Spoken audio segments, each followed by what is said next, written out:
The Kotu stream stretches over 11.2 kilometers and it snakes through communities that are home to over 200,000 people according to the 2020 figures.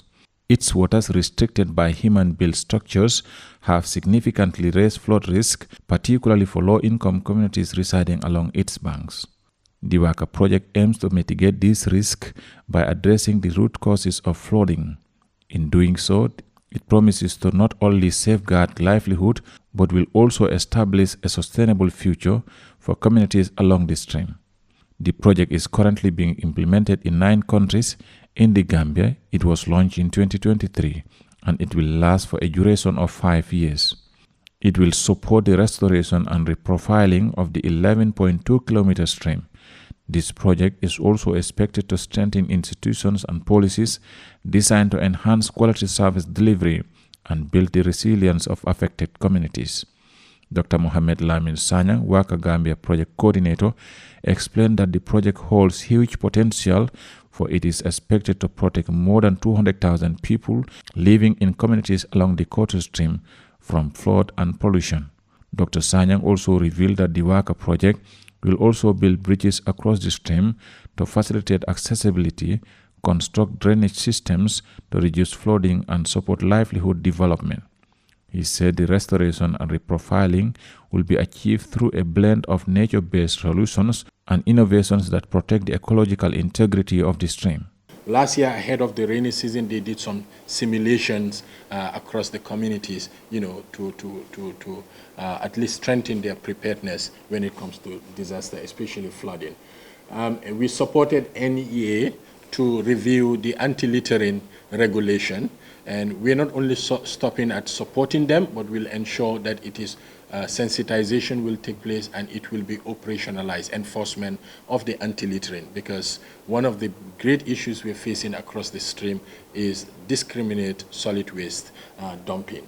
Project officials has also confirmed the delivery of 34 floodwater pumps to high-risk communities, National Disaster Management Agency and local authorities in Kanifing and Birkama by the WACA project. I'm also informed that in terms of the preparations for implementation, they are making progress in terms of the various studies that have to be done before the actual implementation starts.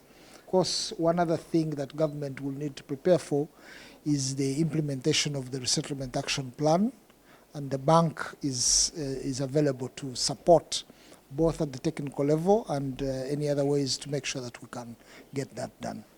The Vice President, His Excellency Mohammed B.S. Jallow, identified the stream as one of the major flash flood points in the Greater Banjul area and added, when restored, it will have the potential to mitigate and prevent flooding in nearby communities and beyond. If you follow the question and answers in Parliament, like I said, I've been getting these questions, and I think the last time they're asking when are we starting, and the response that was provided to me was that we are starting now. You see, so and that's the challenge you have.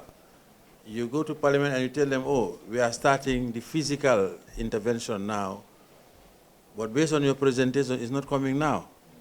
So this is the challenge you have. That's why I say, the Vice President is not telling us the truth.